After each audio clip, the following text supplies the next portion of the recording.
My name is Stephen Graham. I'm passionate about life. I'm making my dreams become a reality. I wasn't always so focused. The streets and gang culture is no joke. My choices got me into trouble. Trouble which led to me being in prison for 8 years. When I learned to take responsibility for my actions, my life changed. I learned how to fight with my mind, transfer my energy. I'm now an author, filmmaker, and a health and fitness professional. Inspired by my book, I'm a Gun. I call upon our community to help me show you why it's important not to get involved in gang culture and street crime. This documentary analyzes and scrutinizes gun crime, highlights the importance of black history, reflects on the hold that the streets have on our youth, and explores how miseducation is affecting our people. This is a no-holds-barred documentary. I encourage you to take heed to what they have to say.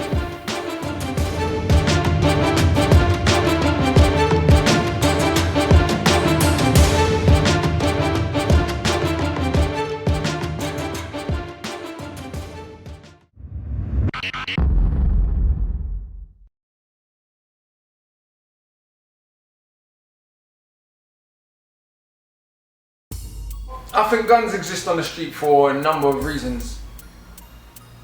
Firstly, really, when you look at it, as long as they stay in certain environments and they only kill certain people, the gun problem never really gets solved. I think it's a ploy. They've been put there for us to help destroy ourselves, basically. Because I know we didn't put them there. We don't make guns, so they've come from somewhere. But on the second hand, the youths that are running around with them are not making it any easier. So it's like we've been given a tool to self-destruct. That's the way that I look at it. I mean, it's like we've been given a tool to help self-destruct. We need to educate the children as to what is really going on, the hidden agendas behind the gun crime. Like everybody knows, we know where the guns coming from. We don't make them, they're being given to them, they are being used as tools. Unless they know who they are, unless they know where they're coming from, unless they know where they need to go, it will keep on happening. We need to have a higher level of self-worth, self-value.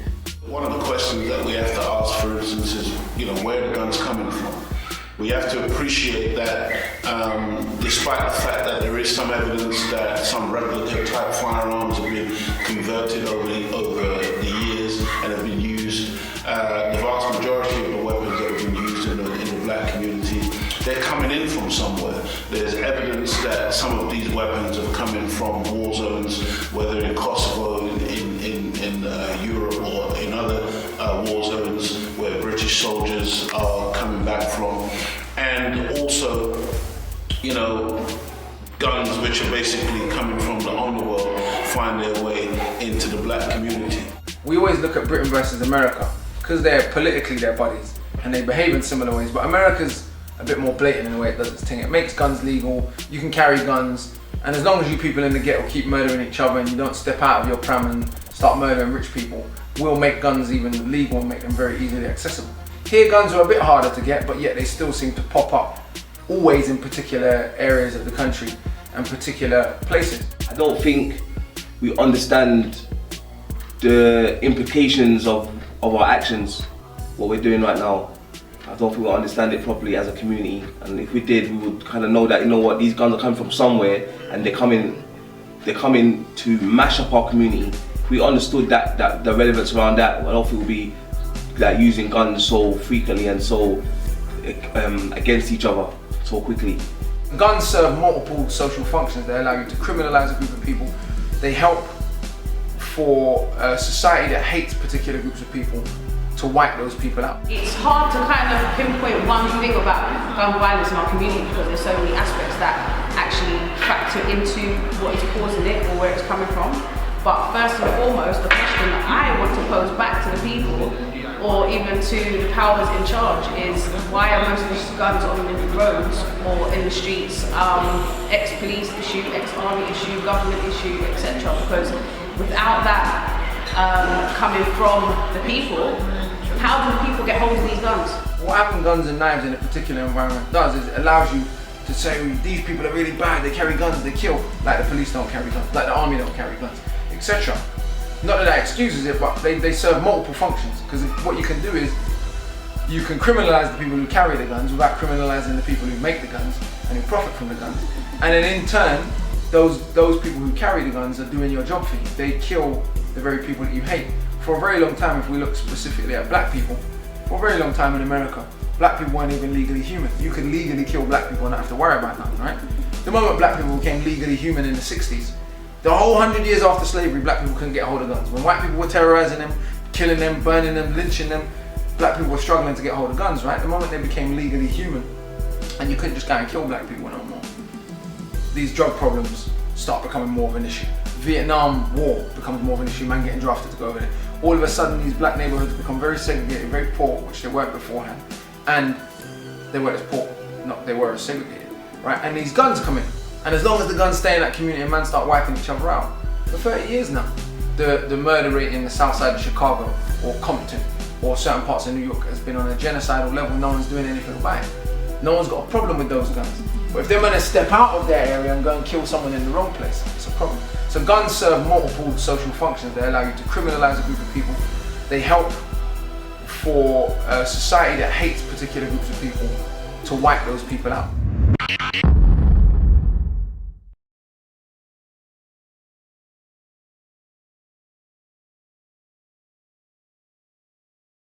It's kind of gone into a crazy state now where we do not actually value a life.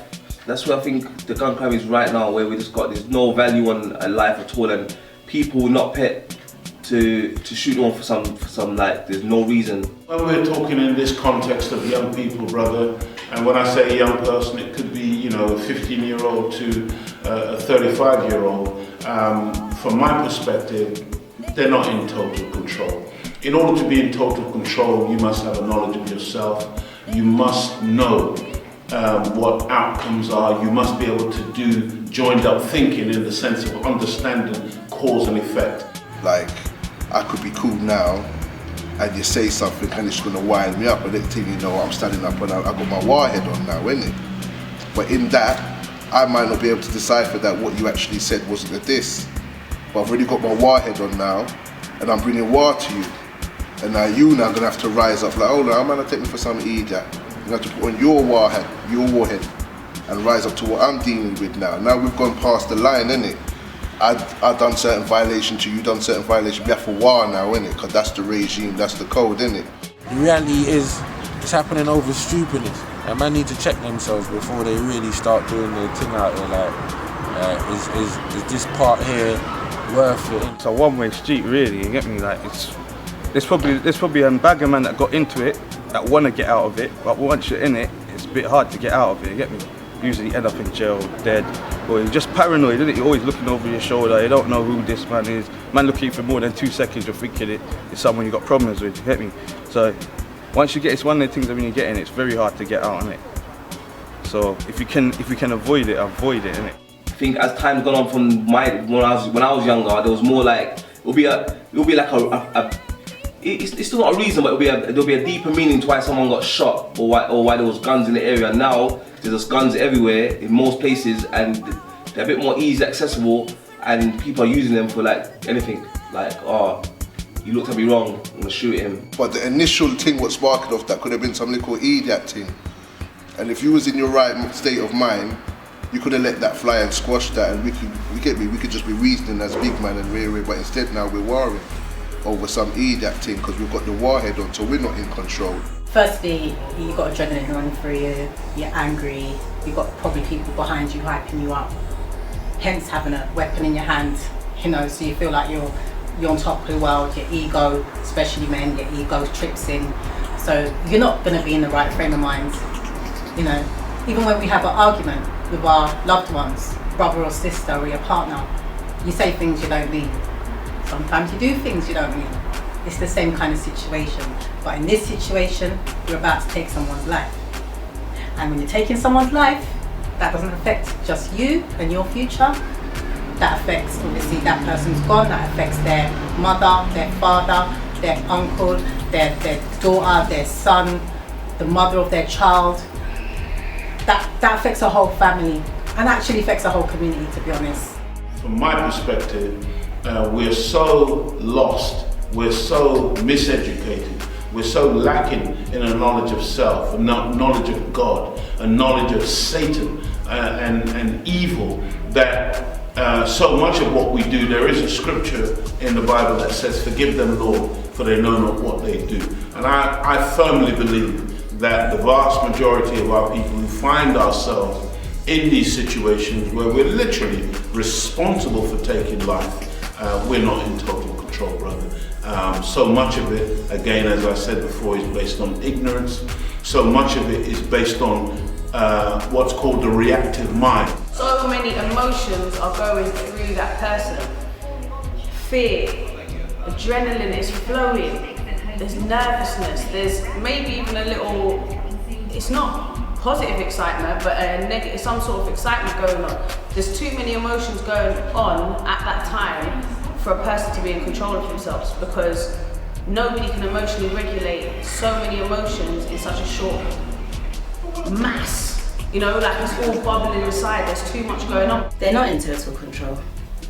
Because the thing is, there are forces at work. Like, there's energies. We have good energy, we have positive energy, we have negative energy. They don't realize that as soon as they hold that weapon in their hand, that weapon is a tool. It also initiates a takeover. It's almost like they get possessed. They are not in control of their thoughts or their emotions. Their ego takes over. It's a negative emotion that helps them to lose control of their self. They're battling with themselves internally, whether they know it or not. They're not in control. It's almost like possession. If you look at our gun crime and our knife crime, it's the most destructive element of our community. Man, don't challenge nothing. They don't challenge the system. They don't organise themselves as an army to do anything revolutionary, like protect our girlfriends or our sisters or our mums from getting raped or whatever else. It's just pure self-hatred. I see another group of black youths, I've got a problem with them, not for any particular reason. They might be from Hackney, I might be from Tottenham, they might be from Stonebridge, I might be from Church Road, and we're fighting over pieces of real estate that we don't even own, right? And so to me, there's no positive outcomes from it. It's just self-genocide, it's self-destruction. Well, the whole postcode war thing is nuts, man. And it's stupid. I mean, like, I grew up in the era of, I guess, what I would call the original kind of gangs thing. I used to be in the Untouchables. So you had the Untouchables and the 28s. So I was one of the Untouchables, and that whole gang thing wasn't a postcode thing. It was just two rival gangs that were warring over stupidness, really. Nowadays, we've got different areas, different postcodes warring over even stupid, like silly things. Like, my son can't go to school. In theory, he can't go to certain areas. He's saying, "No, Dad, I can't go there because I'm not from that postcode." But these people are fighting over postcodes, and they don't own nothing in the postcode. They don't own the house they live in. I mean, they're renting. So what happens when they move? So the fact that at the moment you're fighting for Hackney because you're living in like an E. So what happens when you move to West London? What, do you change the postcode you fight for? Dumb. The postcode war thing, when I was a young guy, it wasn't as such as postcode wars. It was more of just those little fights here and there. It wasn't as big as that. Like, there's got different areas. Got north, west, south, east, Brixton, Peckham. We've got different areas, but it wasn't as dramatic as that. We was kind of build a bit more unity as now. The postcode wars, I think it's gone to a kind of level of extreme over the topness. It's kind of crazy. Like, they're taking it to some next level now, where a little kid from over there can't walk across the road, like, because that postcode different from that postcode. Like, it's gone to a whole nother extreme, and it goes back down to lack of education. And that's what kind of makes man end up in these scenarios, because the manual says a man said this or done that, so the correct response is this. Pick up your thing and go and rear it. You don't really want to do it, but that's what the response is supposed to be, and I feel enough man get catch up in that, and they only think about it when they're sitting down in the cell after they got their how much years, and thinking, well, why did I even shoot that boy there? I don't even hate the boy that much to even got done the boy. Gun violence, everyone knows it's not a good thing. Nobody's not going to disagree on anything, but obviously some people have got problems on the roads where they're trying to get revenge and they're trying to get this and that. But right now, everyone just needs to make money and try to chase what they really want, because gun crime, all it's going to get you in pen. And then when you're there doing 30 years, you're going to think, oh, imagine if I had another chance. In all of that anger and all of that, you know, mightiness and ego, when that stops and that goes, that person's lonely. That person's a lonely person. Trust me. That person's a scared, lonely person. Now look, I'm sitting down for how much years? For what? And I know there's enough man, my friend them too, were sitting down and they're thinking like that. They're not going to tell every man, but they're going to certain man, they're going to reason something. You know what, brethren? I didn't even mean to done my man, you know. It's a hype thing, you get me? Man was seeing red and blue, rare, and I let the thing go, innit? Mash up how much life just like that. So I think man's not in control. There's no thinking, there's no even malice or forethought. It's just a reaction. We do the thing and then we're like in regret a few minutes later or a few months or a few years later, however long it takes for the false image, the false macho to fall away, and then we suddenly realise what we're responsible for. So to me, we're certainly not responsible. We're not, because we're not in total control of what we're doing in terms of these types of actions. Lack of love for each other, we do not understand. We do not know ourselves. So how come, if we don't know ourselves, how do we respect someone that looks like us? Because we don't understand love, we don't understand none of that. So it's gone to a point where it's just kind of a mess now. I don't respect postcode wars. I always try to speak to a lot of youths and show them that, you know what, we should be free to walk wherever we want. We should be able to free to go wherever we want, especially in our own area. Definitely, you should be able to walk anywhere. You cannot tell me that you're free, but then you can't go 2 roads down. You cannot tell me that you're free and you can't travel safely from one side of London to the other. You should be able to go to the shop without feeling like a victim or feel like you're going to be victimized or feel like you're going to get robbed. You should be able to walk on the road. I think the postcode thing is a good show of the Willie Lynch kind of set up into the society to break down the divide. It's the same kind of thing where we're following the same patterns of even the slavery days. It's just gone into a new generation, and that being postcode wars. It's the same theory of slavery, same thing, we're all divided. It's heartbreaking, you know. Most of what's going on don't have to be going on.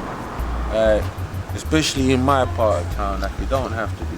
If it was over something worth it, then I'd say, boy, it is what it is. But most of the time, it's over some joke thing. And I will call it a joke thing because the initial thing that things start off with, it's an ego trip. And I'm saying if man didn't have so much of that ego trip, like there would be less bodies, there'll be less L plates, understand? It's just so random, you don't even know why the person's done it, you understand? And the majority of the time is because the kids, because it's getting into younger and younger hands, like the people in control of the guns are getting younger and younger, and they actually don't know what they're doing, you understand? So that's what's making it so, the attack so kind of like scatty and sporadic. It's kind of gone to a nonsense attitude that we've got now in our community, and the guns are just everywhere, and it's kind of like, in a way, it's kind of mashing up our own community. I personally believe it's a situation where a lot of our youth now are scared to go into different ends or different communities, different streets. Why? Because they're scared of being jacked or mugged or literally killed, some of them. It used to be old people getting buried when I was growing up. I go to a burial, a funeral, and it was old people getting buried. Now it's young youths. And so to me, it's got to a stage now whereby it needs full community attention to destroy this wicked mentality that's come up amongst our community.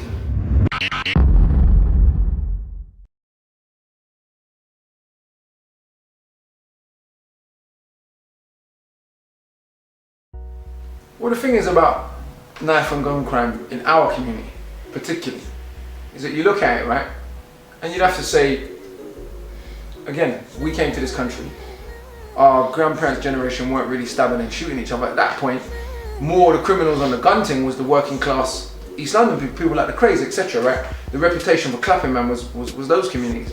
We came in, not saying no people came with criminal intentions, but we came in more on a humble trying to work, right? Now, over 2 generations, the violence our grandparents and parents experienced in this country. Getting attacked on a daily basis. No one likes to talk about it today. Our dad's generation, everyone had to learn to fight because teddy boys, police, everyone were on batter you, right? And so it becomes a situation where the most esteemed person is the person willing to do violence, right?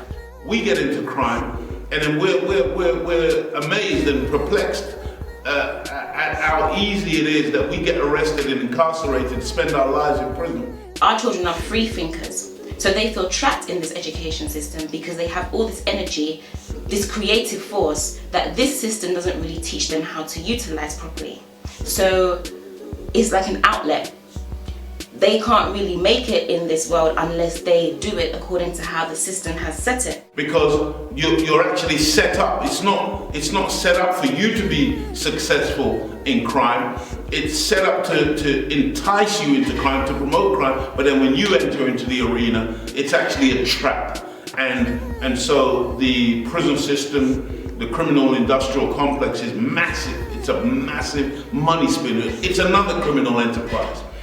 With us as the victims of it. And so, make no mistake about it, at the highest level in the society, corruption and crime rule the day. On another level, promoting crime is making crime look cool, making crime look sexy, giving people reasons to do crime so that it benefits particular agendas and certain elites, etc., like private prison business or whatever else, right? Whereas creating crime, we know from hundreds of years of studying history and from sociology and psychology and all these different things, we know that certain environments breed crime, breed what we call criminal behavior or antisocial behavior. Yet governments and elites and people in power continue to take measures to make those kind of environments exist and make them even worse in many cases, and then turn around and say, look, poor people commit crime. But don't criminalize poverty, don't criminalize the situations that create poverty. So creating crime is creating the conditions that are going to breed crime. Then you in turn promote crime back to that same group and tell them that they've achieved something by committing crime, and then you benefit from them committing crime however you cut the mustard. Because if it's on a road level, what does everyone really think? The drugs just magically get in the country? And even when man get caught, what happens? If you're a roadman and you get caught with how much stash, they tax you, you know, and they take basically a portion of what you've earned or all of what you've earned, they confiscate it, goes back into the state's coffers, so they win that way. And then on another level, who makes all of the guns? It's not people on road making all of the guns. And so we shouldn't be surprised today when we see that their number one industry is to promote crime. It's to promote people into crime and punishment. You know, we live in a society, brother, which is so contradictory. Because on the one hand, they make the vehicle to travel at 130 miles an hour, but then they make the speed limit 70 miles an hour. And if you go over the speed limit, then they can fine you. They make their tax system such that there are all these loopholes for the rich and the powerful who know how to do that. But for the man in the street, he literally finds himself having to, you know, maybe try and skip out on paying some national insurance or some other fee that is due in order just to survive. If the average person was to pay all the bills that they're confronted with, the chances are they'd be sitting outside of the local tube station begging with a bowl because you'd be broke. And so everybody is forced into some type of criminal enterprise just to survive. What you're exposed to is what you know. What you know is what you're going to apply to life. What you apply to life is how you have, is what determines the outcomes of what you get in your life. So and especially in closer knit communities like estates and things like that, the government have built estates in a way where they are segregated from other community groups. So you build a certain community and then people start internalizing it. So therefore, what they're exposed to is internal. It's not in the bigger world many times. I'm not saying all the time, but many times. So it's easy for you to fall into a certain type of role, as it were, because it's what you know. What you're exposed to is what you're going to follow. And then we've also got the media.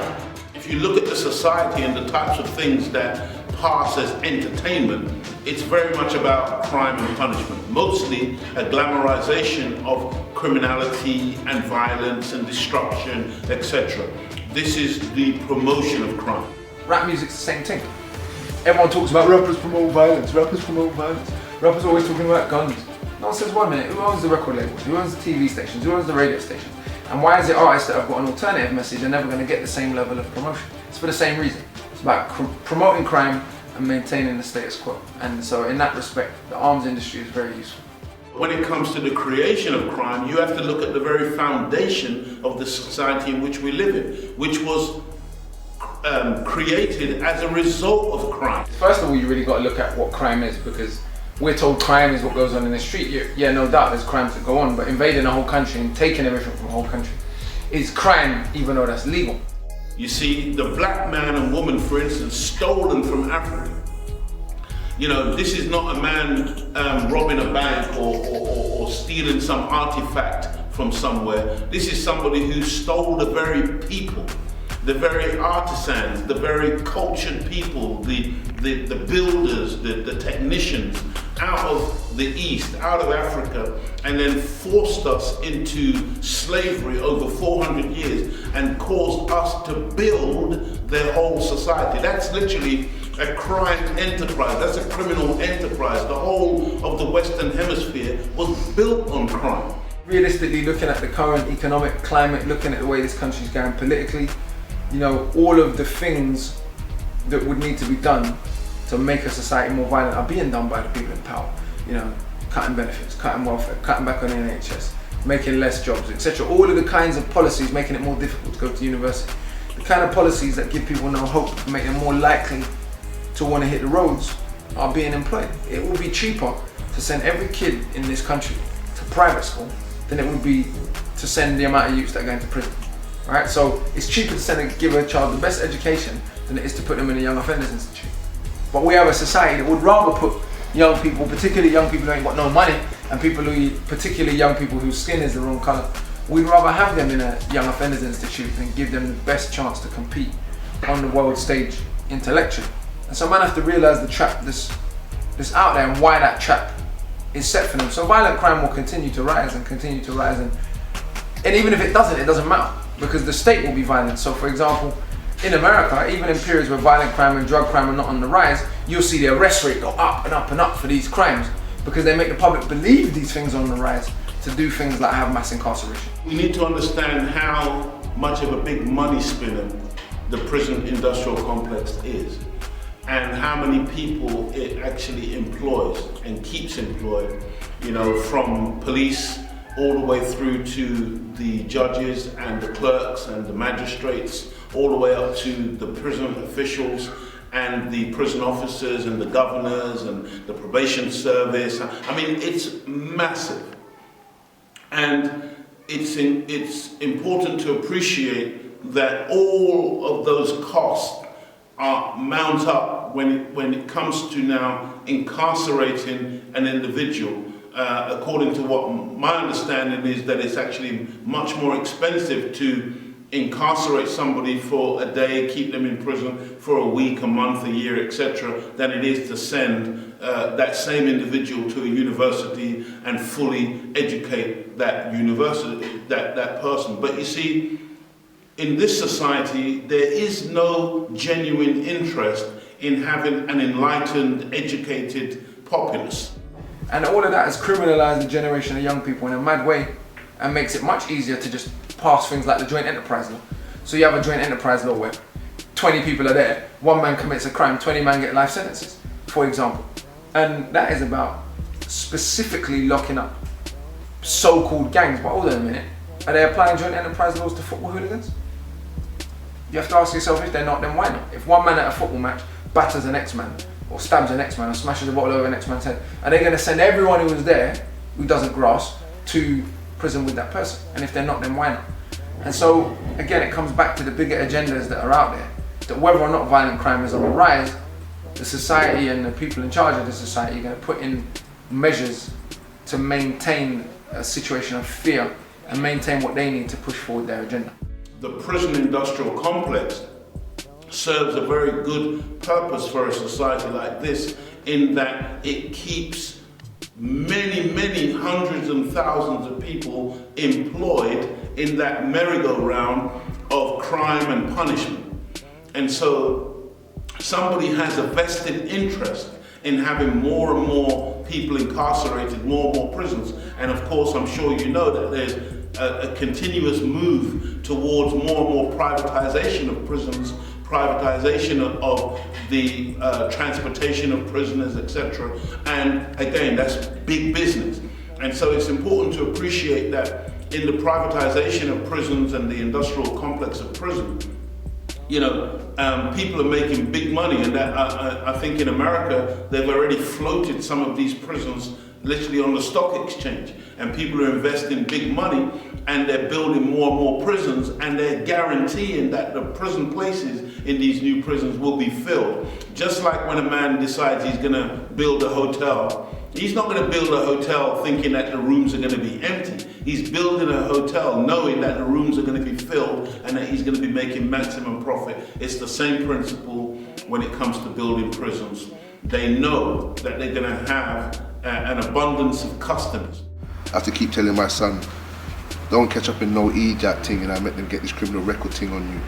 Because from they got that on you, it's easy to send you jail. Have you ever wondered why is it that when you are arrested that they have a car for you? There's a car waiting for you. Have you ever wondered why when you are put in that car they drive you to a police station and there's a room for you? In fact, there's a man waiting for you, the desk sergeant or the custody sergeant, and he's got a book waiting for you. You can write his stuff in and he asks you your name, and they've got somewhere to put your property, and then there's a room waiting for you. And then there's another vehicle that comes, a big vehicle that comes, and that takes you to the court. And when you get to the court, there's a special door for you to go through. There's another room downstairs with a door and a cell waiting for you downstairs. Then later on they say time for court, and you go and there's a special set of stairs that takes you up directly into the magistrate's court, into the dock. I mean, it's all set up. You're not upsetting anybody. When the policemen are chasing you down the road, and you're thinking, yeah man, I got them upset. No, they're not upset. Their adrenaline is running, they're feeling good, because this is the most exciting part of their job, catching you. It's like going on safari, and you are seen as a wild beast, a wild animal. They're literally excited because, you know, there's danger when you go after a wild animal, but at the same time, the catch, when the catch is secured, they feel absolutely happy and tremendous, and that's more money for them, okay? When they've got to be hunting you and you're hiding out in somebody's back garden and they've got to bring the helicopter out, you know, to heat seek you and whatever, that's all part of the great game that is being played. And so I always say to young people, understand that you've been set up, okay? You're not upsetting no apple cart, you're not upsetting anybody. The magistrate is not upset when he sees you standing before him in the dock, he's very pleased, okay? And the judge is not upset when he sees you, he's also very pleased. The prison officers, when you arrive at the prison, they're not upset to see you, he's very happy to see you. And those who have to give you your pillow and your pajamas and or your prison outfit, they're not upset because it's a massive money spinner. And when you are leaving the prison, have you ever noticed how they're quick to say to you, you'll be back? Because they know and they can predict your behavior. And so when you learn a knowledge of yourself, a knowledge of God, a knowledge of Satan, and when you understand the dynamics of what's going on our planet, and you can jump off of that merry-go-round of crime and punishment, and you can start to use your God-given intelligence to start doing something for yourself, then believe me, that's when you're messing up their game. When you're no longer a part of that, you're no longer being hunted, you're no longer being tracked as like an animal, then you become a man, you become a woman, and you start to do the right thing. That's when you become a successful person, and that's when you start to bring down that system of corruption, that system of injustice, and that system of crime and punishment.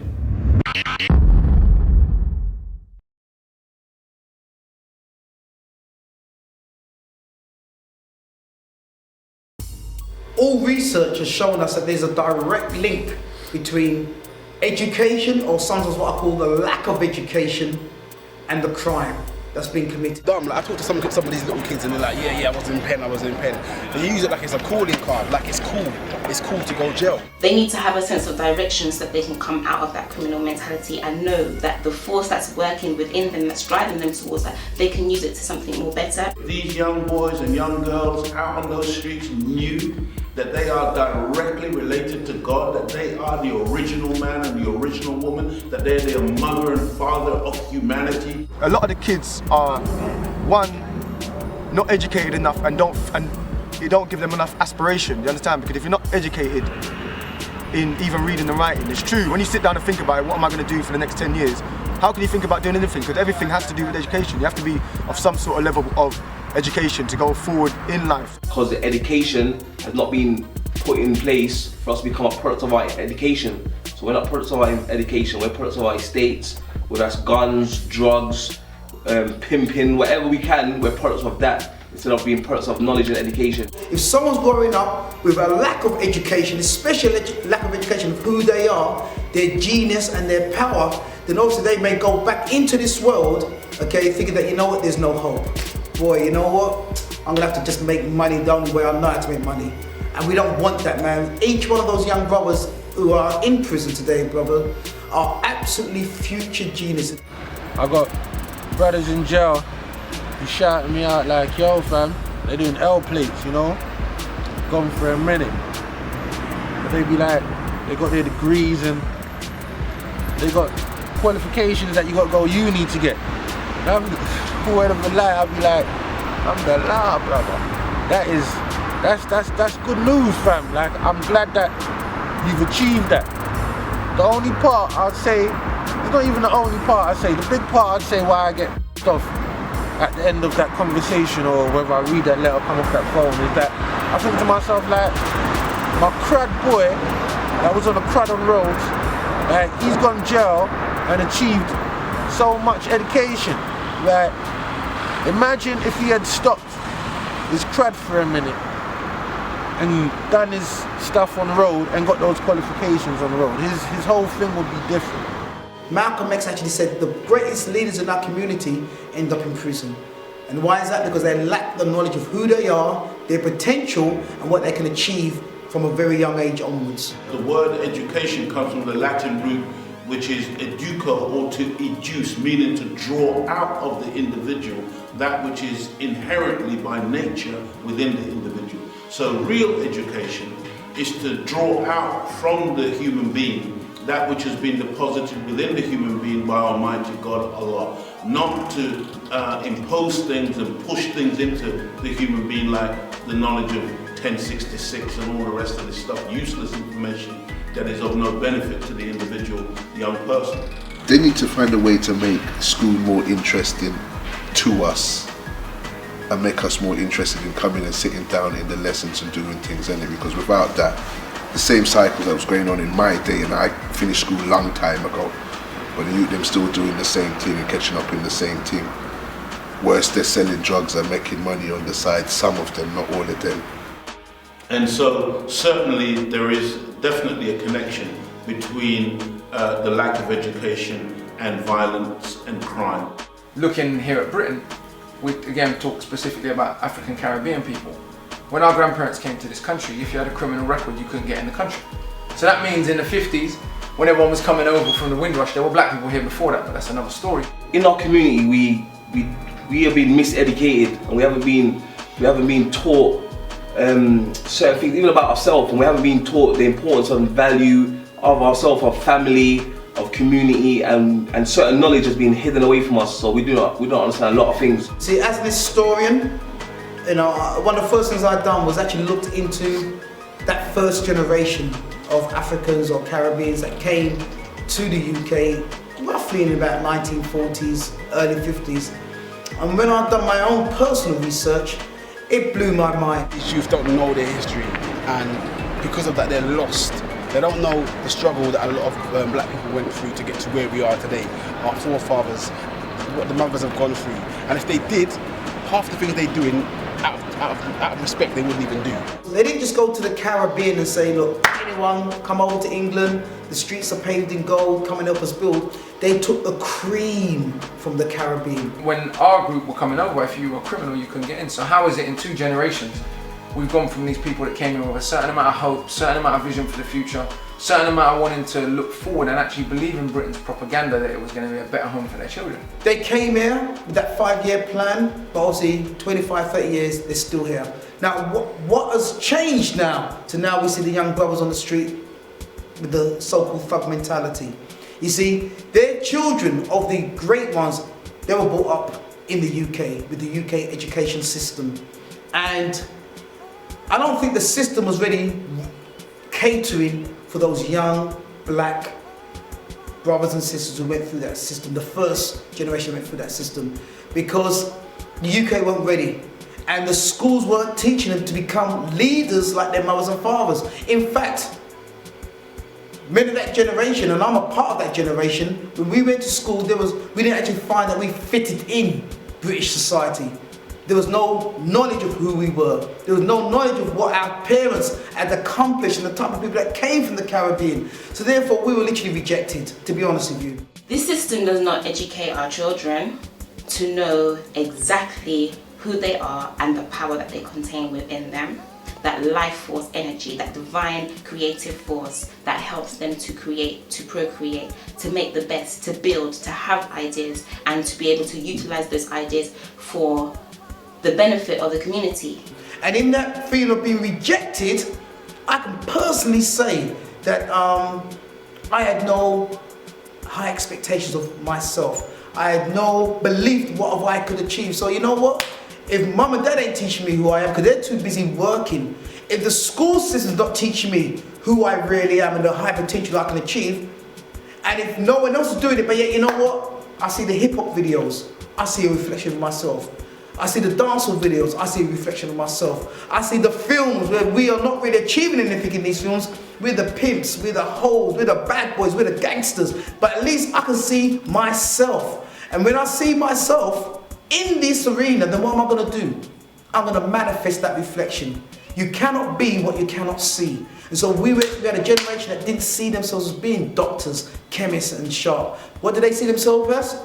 Street, ghetto, thugs. And therefore they're going to reflect that, and that's what we're seeing today. What does that do to you when you think being a young black man is about going to prison, is about being rogue, is about killing other black men?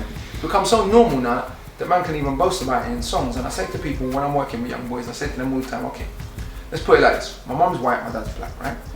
When I used to rap, you know, nigga, nigga, nigga, nigga, nigga, nigga, nigga, no one had a problem with it. No one even challenged it. One person challenged it. If I started rapping about killing honkies and crackers, what do you think the consequence would be? And you know, every young black boy I've asked that question to said to me, no, you can't do that, bro, it's racist. And I'm like, hold on a minute. My mom's white, my dad's black. You can't say I hate white people. My white mom raised me, right? But if I rap about murdering white people, that's racist. If I rap about murdering black people, that's just cool. That's just the way rap is. So it shows you there's a certain amount of black self-hatred that feeds into why we're so willing to be violent towards each other, but so unwilling to use that violence in a way that might be more productive. This system is not going to help them to do that. This system doesn't teach them to do that. This system doesn't educate them away from that. It's just a robotic system that's trying to create more robots to uplift this mess that we have here. And even men I know that have been deep in it, when they come out of it, they can see that very clearly, the way the hatred. My brother Jaja So said to me once, and it stuck with me, he said, when I was 15, I believed if I didn't go to jail, I wasn't a real black boy. When I was young growing up, I couldn't wait. I was like, yo, I'm going to prison straight. I remember being young. I just thought, I can go to school, I'm going to rob loads of people, and I'm definitely going to go to prison, without a doubt. I knew I was going to prison. It just was about like just when I just knew when I was young, like I was going to prison. Yeah, that's normal. That's normal, like standard. We all go from my dad went to prison, my mum went to prison, my uncle went to prison. Yeah, it's my time. It's like pass the parcel. Just wait for my time to come. That was cash. I'm saying that's just how we grew up, and it's like a lost mentality that we're living in. When I first found out, my pops had been in prison, I now wanted, he went Feltham, innit? So I now wanted to go Feltham and see what that's all about, innit? See if me can handle it, innit? Yeah, man, I got jail.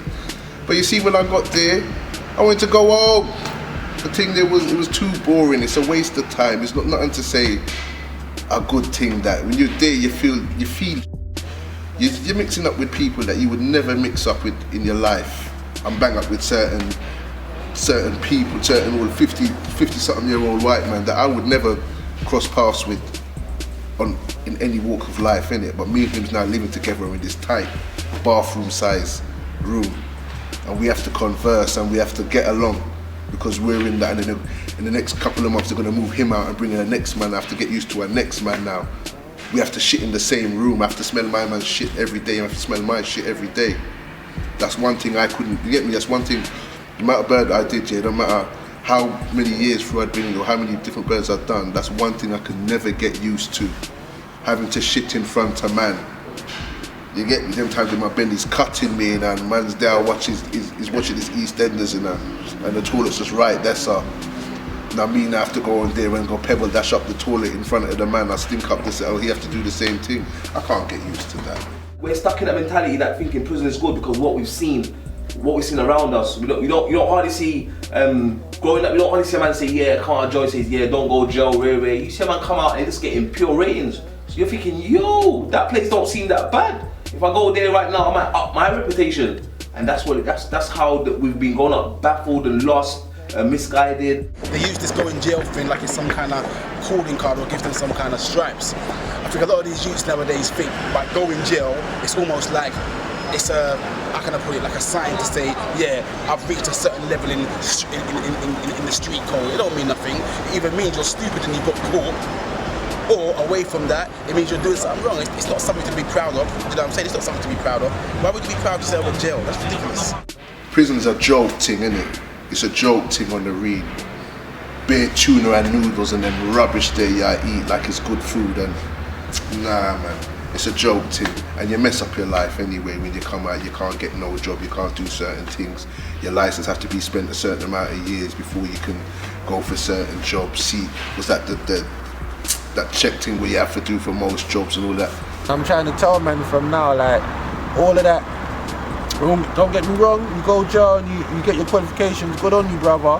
But I'm saying, imagine if you like done that on road, because you've already proven to yourself that you're capable, because you've done it, innit? But I'm saying, imagine if you've done that on road, and man, them that's on road, that's seeing that raw, like, crud on the block are capable of getting their education to the highest maths, you know? Longevity is not going to work out for you, but the kids don't think about that. The kids only think about today, getting through today, and then tomorrow and this week. You understand? They're not thinking about years ahead and the repercussions that it will have on them. You understand? Like, hence criminal record, hence people, you doing something bad to 10 people. Those 10 people, then throughout your life, you can't bump into those 10 people. You can't bump into 5 of them, definitely. Because 5 might allow it, and then 5 will want to do something to you. You understand? And then you get to the bit of, I can't go here, I can't go there. You understand? So, education is a main part, is one of the main parts, I think. You know, there's a scripture in the Bible that says, my people are destroyed for the lack of knowledge. And so there is a destructive feature that accompanies the human being who is uneducated. It's just what we see. It's again go back to our environment. What we see in our families. We see everyone going to prison coming out. You see a man, your uncle or someone go to prison, come out hench, and everyone giving ratings. Yo, big man. You're like, yo, my man's got muscles. My man's hard. My man's getting his new car. He's got a sexy girl. Like, raw. He's got ratings, and you see that as, yo. That looks like a good thing. That's how lost we was as a people, and we grow up. Everyone grew up in that cycle of seeing that. So we're thinking, you know what? Prison's a good thing.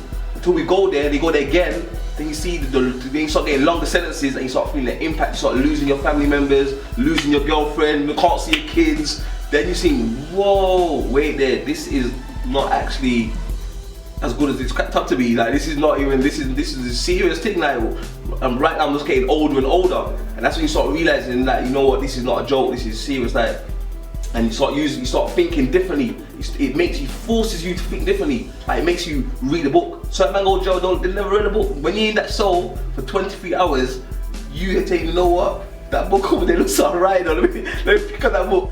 There is a certain type of hype with being seen as you've been to prison, innit? Now you go prison, you've got the badge, you can come out and say, yeah, man, I'm on this thing, I've been in jail, want this thing, rude boy. But most man that's spent most of their time in jail here, they tell you they wish they never done that, because you can't get none of them time. But I've done bare years in jail, I wish I can get that time back. I missed out on beer things. When I work in the prisons and whatever, okay, one of the first things I ask many of the young brothers or sisters that are in the prison, okay, how many of you were expelled or suspended or maybe even left school without any qualifications? And you find that there was a direct parallel to their youth days or their days in education and how they ended up in prison, okay? The way they're taught to teach us, i.e. you come from a poor background, you're black or whatever, the school system teaches that we're disruptive. So they kind of deal with us accordingly to that, innit? So a lot of kids find themselves getting picked on by certain teachers when certain disruptions are going on in the class, they get singled out and things like that. Teachers are a lot more harder on them. So then when that starts happening, you start saying forget going to school because it's not fun. Then you find yourself bunking off and doing other things, playing arcade and rare, but then you need money to put in the arcade thing. So where are you going to get money? This is how it started off with us, innit? Then we started foiling machines and getting like free games and all of them type of things. Those type of things are criminal acts as a youngster, but it's fun to us, innit? We're out there. The objective is to get to play the thing, innit? But we can't afford it because no money not there for that. So we foil the thing, innit? And then we start realising, hold on, you could foil the rest of these machines and get money back. Next thing you know, we're out doing that week in, week out, week in, week out, weekend. We have a little money in the pocket. And that just started off from a little bunking off from school, innit? Because school's not interesting to man. We most get kicked out of school and we end up on an estate, and we're just going with whatever our environment is pushing or involved in. We are connecting to that straight away. So that's where the education has a serious part to play, especially in our community. And education, again, we need to be clear about that because oftentimes we think of education as going into these schools which are out there currently, but in reality, I'm not talking about that. I'm not talking about going into the British school curriculum, because quite often what that does is actually miseducating our young people. But why they're not feeling it? I know why I weren't feeling school. The teachers that used to victimise me, innit? I was in a white boy school up in Harrow, Salvatorian College, 3 black brother in my year, you know. You get me? And we're spread out amongst each class, so I'm only black brother in the class, you know. Anything going on in there, my name's getting called up. That much time I got suspended from school, till even my mum had to say something, I'll go on up there, sir. But it's their curriculum teaches them that black boys are disruptive. So that's how they deal with me straight away. And because they're dealing with me like that, I got no choice but to play into their hands and start being disruptive then, innit?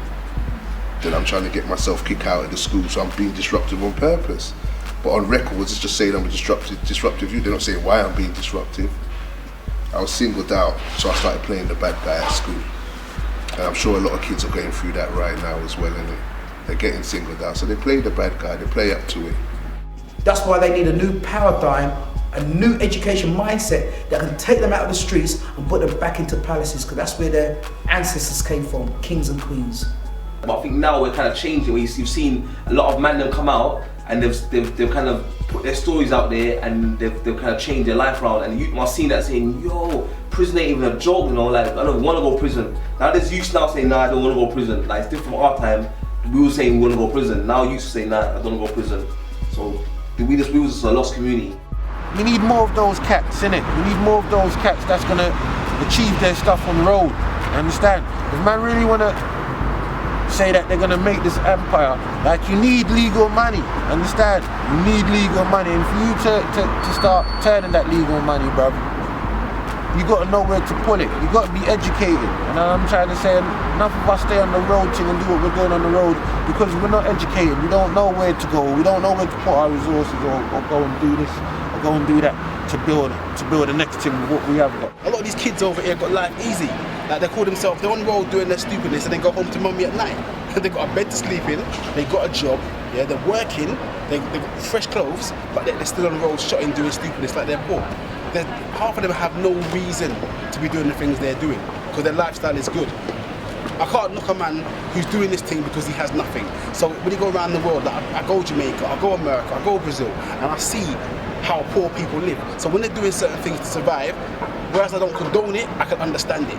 But a man who works full time in JD Sports, yeah, and goes home to mummy, don't pay no rent, but yet wants to be on road shopping, I got no respect for that. Why? Don't need to. a lot of the kids now that I know from the States, they can't read, they can't write. So if you can't read and write, I'm just putting myself in that predicament. If I couldn't read and write, then it limits what you're able to do. Education is the fountain of knowledge, okay? And knowledge gives rise to dreams, aspirations. But you don't have to read and write to pick up a gun. You don't have to read and write to pick up a knife. You don't have to read and write to get in any form of criminal activity. Do you understand?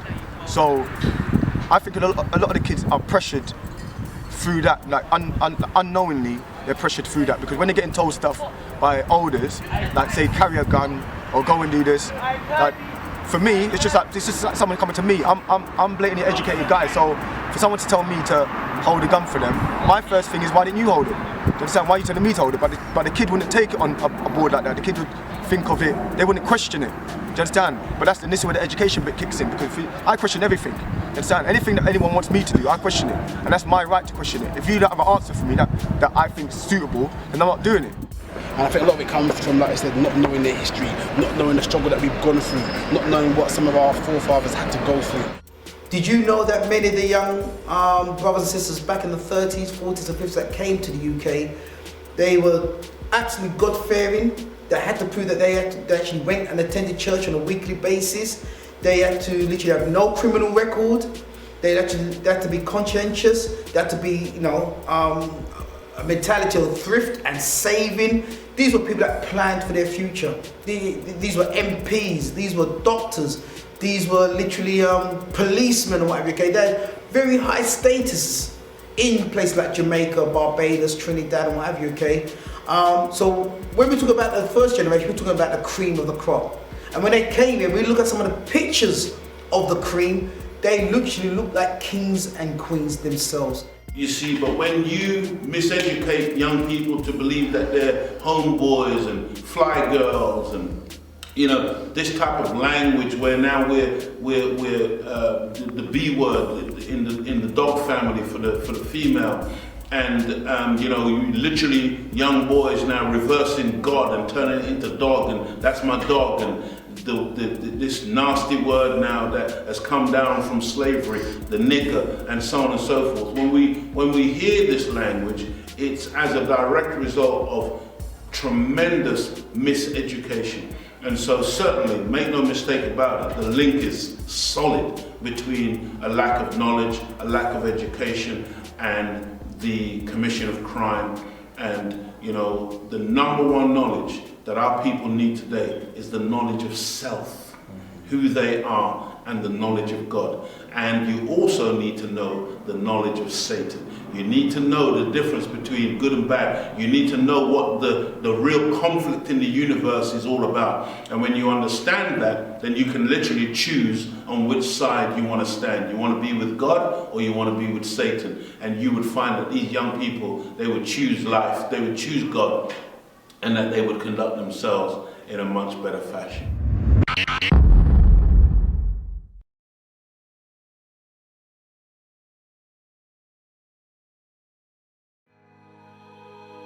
The same miseducation that young boys are subject to, young girls are also subject to. I don't feel like it's a culture thing as well. I feel like it's just embedded in society, full stop, all over the world. I say that when they're younger, when they're young girls, they're in the hype, innit? And they want a guy who's got a name for himself or feels like can protect her. I think it's like a thrill-seeking excitement type thing for some women. They like the excitement that a bad boy, i.e. rule breaker, might bring in. He doesn't conform to the norm. Girls look at that, they see the rude boy, he's confident and he's cocky and he's got a lot to say and he's got money and he can dress and da-da-da-da. So some women would be attracted to that. So I think that's a bit exciting for some women. There's a lot of women that kind of go for that type of guy because they don't really take no nonsense.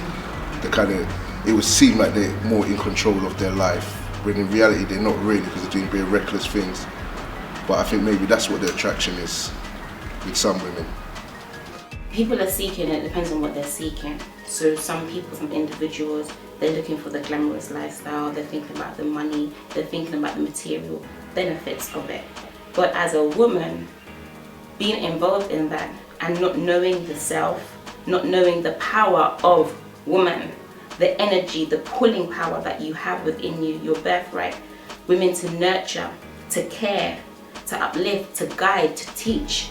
There's so much more that women can be doing if they find themselves in that situation, to try and direct their partners away from that lifestyle, to show them that there's greater worth in doing something different, directing their energy in a different way.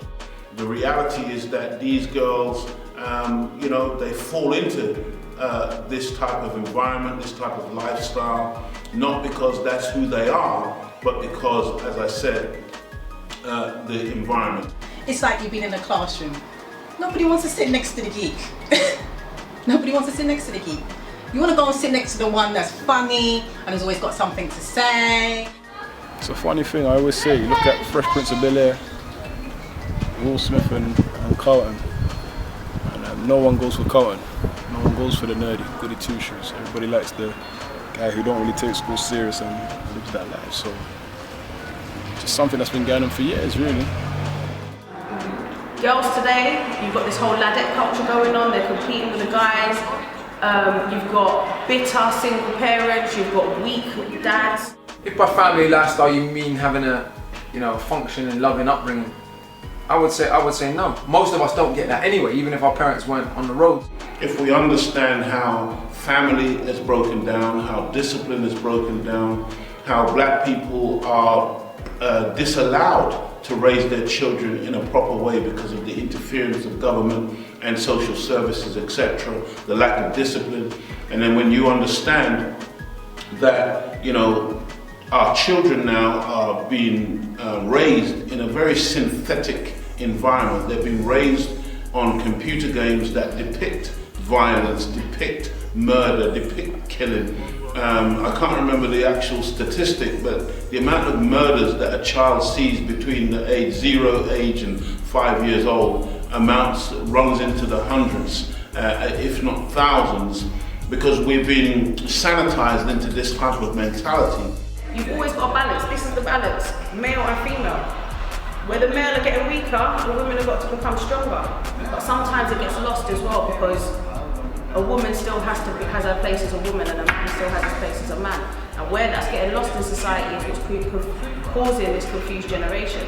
Therefore, you're getting all of this outbreak of things that are going on and no control on it because it's getting worse and worse. And the only way we're going to take that back is by taking control. If we just look at our own environments, our own surroundings, the kids whose parents were on the roads, who were selling crack, selling weed, selling guns, in and out of jail, there's a very small percentage of the youths I know that grew up whose parents were deep in that. And even speaking from in my own family with uncles or whatever else, my dad, I didn't grow up with my dad and my dad wasn't a roadman.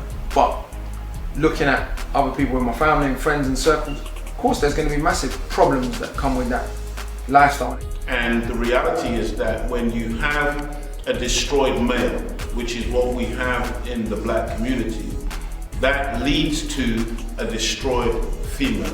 And the females, they need companionship. They need to find a partner or a partnership in the opposite sex.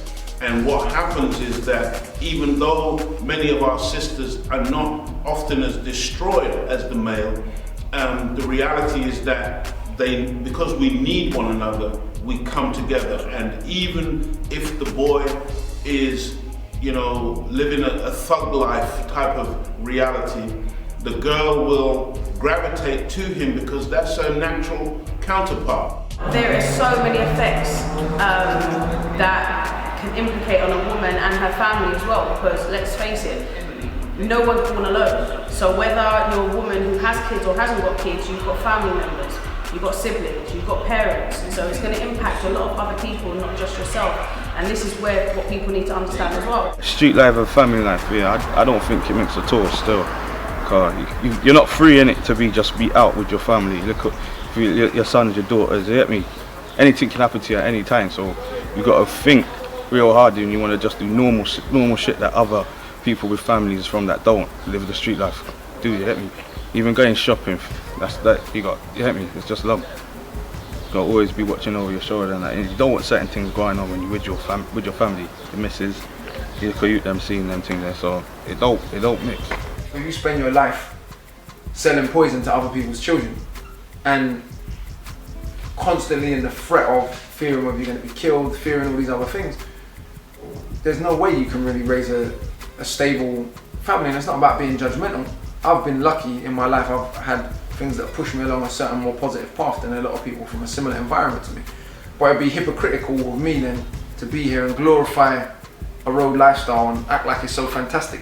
When I've got a bag of man brethren of my own that are in and out of kinds of problems that would love to be in the position I'm in. Would love to have a job where they work for themselves, they do what they love, they run their own company. And they would take that any day over a lifestyle, even if they make more P than me, right? So it tells you that there's something about that lifestyle that whatever man's saying, for all the hype that comes with it, for all the attention you get, for the little bit of name and fame that you're gonna get for a little while, for the little bit of P that you're gonna get for a little while, the risk versus reward seems 99.99999 million times out of 100 ain't worth it. Dead, jail. Or, what man never talk about is man end up cracked out mad because they couldn't cope with whatever they've done or whatever they've been through. You know, the story never ends that well. But what I'd say to women is, and young girls, you have to know what you're getting into with certain guys, innit? A lot of women like to block things out, innit? Oh, he's a bad boy, he's been known to do certain things, but I'm not interested in that. I'm not watching what he's doing, innit? Girls, they will tell you that type of thing, innit? But when you're together and the police are flying down on the both of you, you can't now play ignorant to what's been going on when you've got certain things in the car, innit? And you're gonna go to the police station and try and act dumb like you didn't know what's going on. And they're just going to tell you various occasions you was with the guy doing certain things. And I'm sure girls, like women, a lot of women they like to block out a lot of those type of things and think they can just go to the court and tell some story and things will be all right. But in reality, there's a lot of women that's gone and sat down for man in them scenarios there. When they've got to court, they found out that it's different, isn't it? The man's not doing what you would expect he would to do. No one's going to sit down in prison. They have to sit down until the trial's over and it can be sorted. But I don't think a lot of women or girls think of those type of scenarios before they get involved with certain guys. If you know everything or you know what a guy's up to and he's up to certain things, you have to know that when you're with him, you can get caught up in certain things. So I think women need to learn that and make better choices. Not to say don't deal with bad boys, you can deal with bad boys, you know. You just gotta know what you're getting into. Because when the shit hits the fan, you better know the regime and the code, because there's a code you got to follow. When the shit hits the fan, you better know that. Otherwise, it's going to be a horrible life for you. And that's something people need to understand. It's not just about the life you're living, it's the impact that it has on the people that you care about. And if you genuinely care about those people, think about the consequences, because every action has a reaction. And whether it's negative or positive, you're going to have to deal with the consequences of those reactions. Do you understand? So, I mean, there's women who get their kids taken away from them because they don't come out of certain violent situations, or they're putting their children in a high-risk category, and therefore they're going to lose those kids because they won't come out of certain negative environments. It doesn't make sense to me. Worse than ending up in prison or ending up in the judicial system, you could lose your life. Your partner can lose his life, you could lose your life. Your children could lose their lives. There's been many instances with gun-related activity where rival gang members go into people's houses and kill whoever's there. So it could be your parents, it could be your aunties, it could be your uncles. Everybody that's around you gets involved and gets drawn into that. There's a lot more at play, and there's a lot more to think about than the glamorous lifestyle and the money and what you're getting from it materialistically. You can end up in abusive situations because of that. Women end up being raped because they're around certain types, certain environments. If you expose yourself to an environment, you have to take responsibility for what happens in that environment. So you can't turn around and say, it's not my fault. Boy, you got to be prepared for everything that comes with it, really. You know what I mean? Like you say, innit? Like, it affects if you're with someone and certain things are going on, it's going to affect you, innit? If he ends up getting killed and you've got use for him, you're going to be a single mum, innit, more or less.